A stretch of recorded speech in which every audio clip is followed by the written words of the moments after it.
Hi dear friends, welcome back to my channel. എല്ലാവർക്കും തന്നെ ഇഷ്ടമുള്ളൊരു പുഡിങ്ങാണ് കാരമൽ പുഡിങ്. അത് വളരെ എളുപ്പം തന്നെ നമുക്ക് ചെയ്തെടുക്കാനും പറ്റും. അപ്പോൾ ആ ഒരു പുഡിങ്ങാണ് ഞാനിന്ന് കാണിക്കുന്നത്.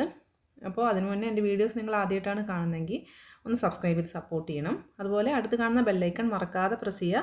അപ്പോഴാണ് ഞാൻ വീഡിയോസ് അപ്ലോഡ് ചെയ്യുന്ന സമയത്ത് എൻ്റെ നോട്ടിഫിക്കേഷൻ നിങ്ങൾക്ക് കറക്റ്റായിട്ട് കിട്ടുള്ളൂ. അപ്പോൾ നമുക്ക് ഈ കാരമൽ പുഡിങ് എങ്ങനെയാണ് ചെയ്യുന്നതെന്ന് നോക്കാം. അപ്പോൾ ആദ്യം നമുക്ക് ഷുഗർ ഒന്ന് കാരമലൈസ് ചെയ്തെടുക്കാം. അതിന് വേണ്ടിയിട്ട് ഒരു 3 ടേബിൾ സ്പൂൺ ഷുഗർ എടുത്തിട്ടുണ്ട്. ഇത് ഒരു പാനിലേക്ക് ഇട്ട് കൊടുക്കാം. എന്നിട്ട് ഫ്ലെയിം ഓൺ ചെയ്ത് കൊടുക്കുക. എന്നിട്ട് ഇതുപോലെ ഒന്ന് നിരത്തി ഇട്ട് കൊടുക്കുക. ഇനി ഇതിലേക്ക് നമുക്കൊരല്പം വെള്ളം ചേർത്ത് കൊടുക്കാം. ഞാനിവിടെ ഒരു 1.5 ടീസ്പൂൺ അതിൻ്റെ അടുത്ത് വെള്ളം ചേർത്ത് കൊടുക്കുന്നുണ്ട്. അപ്പോൾ വെള്ളം കൂടിപ്പോവണ്ട, അത്രയും മതിയാവും. ഇനി ഇത് സ്പൂൺ വെച്ച് മിക്സ് ചെയ്ത് കൊടുക്കരുത്. ഇതുപോലെ തന്നെ ഒരു മീഡിയം ഫ്ലെയിമിൽ വെക്കാനേ പാടുള്ളൂ.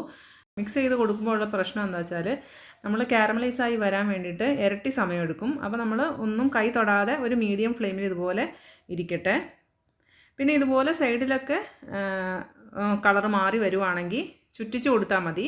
പാൻ ഇതുപോലെ ചുറ്റിച്ച് കൊടുക്കുക, അല്ലാതെ സ്പൂൺ വെച്ച് ഇളക്കുകയോ ചെയ്യരുത്. അപ്പോൾ ഇവിടെ കളർ മാറി വന്ന് തുടങ്ങിയിട്ടുണ്ട്. ഈ സമയത്ത് ചുറ്റിച്ച് കൊടുത്തുകൊണ്ടിരുന്നാൽ മതി. പിന്നെ ഇതുപോലെ ബബിൾസൊക്കെ മാറി അതിൻ്റെ കളറ് മാറി ഒരു ബ്രൗൺ കളറിൽ, നല്ല ഡാർക്ക് ബ്രൗൺ കളറിൽ വരും. ആ സമയത്ത് നമുക്ക് ഇത് ഫ്ലെയിം ഓഫ് ചെയ്യാം. ഇനി ഇത് ഉടനെ തന്നെ നമ്മൾ ഏത് പാത്രത്തിലാണ് പുഡിംഗ് സെറ്റ് ചെയ്യുന്നത് ആ പാത്രത്തിലേക്ക് ഒഴിച്ചു കൊടുക്കുക. എന്നിട്ട് ഇതുപോലെ ഒന്ന് ചുറ്റിച്ച് കൊടുക്കുക. ഇനി ഇത് നമുക്ക് മാറ്റി വയ്ക്കാം. ഇത് നന്നായിട്ട് ചൂടാറി സെറ്റാവണം. ഞാനിതിലേക്ക് ഒരു 3 മീഡിയം സൈസിലുള്ള മുട്ട എടുത്തിട്ടുണ്ട്. ഇതിലേക്ക് ഒരു 1/2 ടീസ്പൂൺ വാനില എസൻസ് ചേർത്ത് കൊടുക്കാം.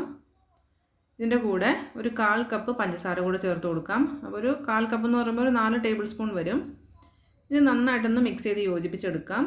ഇതിപ്പോൾ ഓവറായിട്ട് മിക്സ് ചെയ്ത് പതഞ്ഞൊന്നും വരേണ്ട ആവശ്യമില്ല. ഷുഗറൊന്ന് നന്നായിട്ടൊന്ന് മുട്ടയുടെ കൂടെ ഒന്ന് യോജിച്ച് കിട്ടിയാൽ മതി. ഇത്രയും മതിയാവും.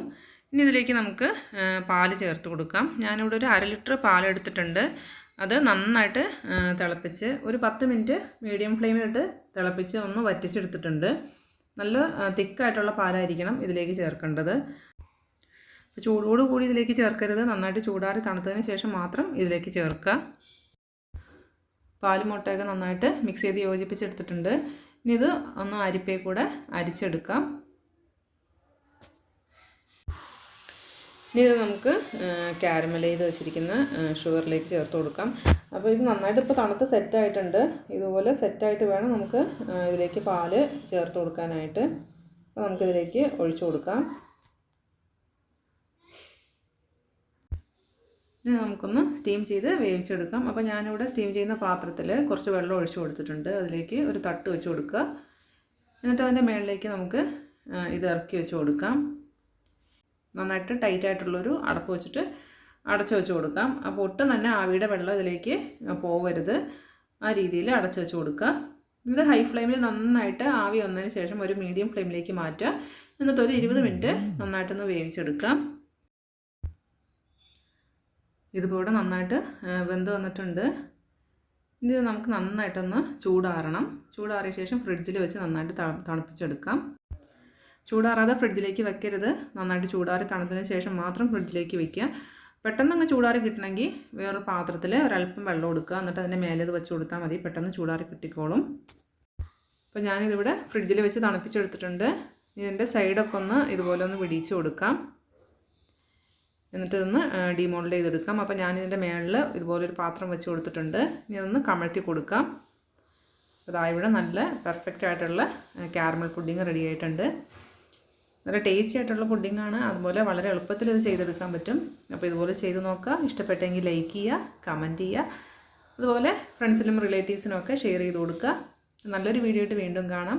Thanks for watching.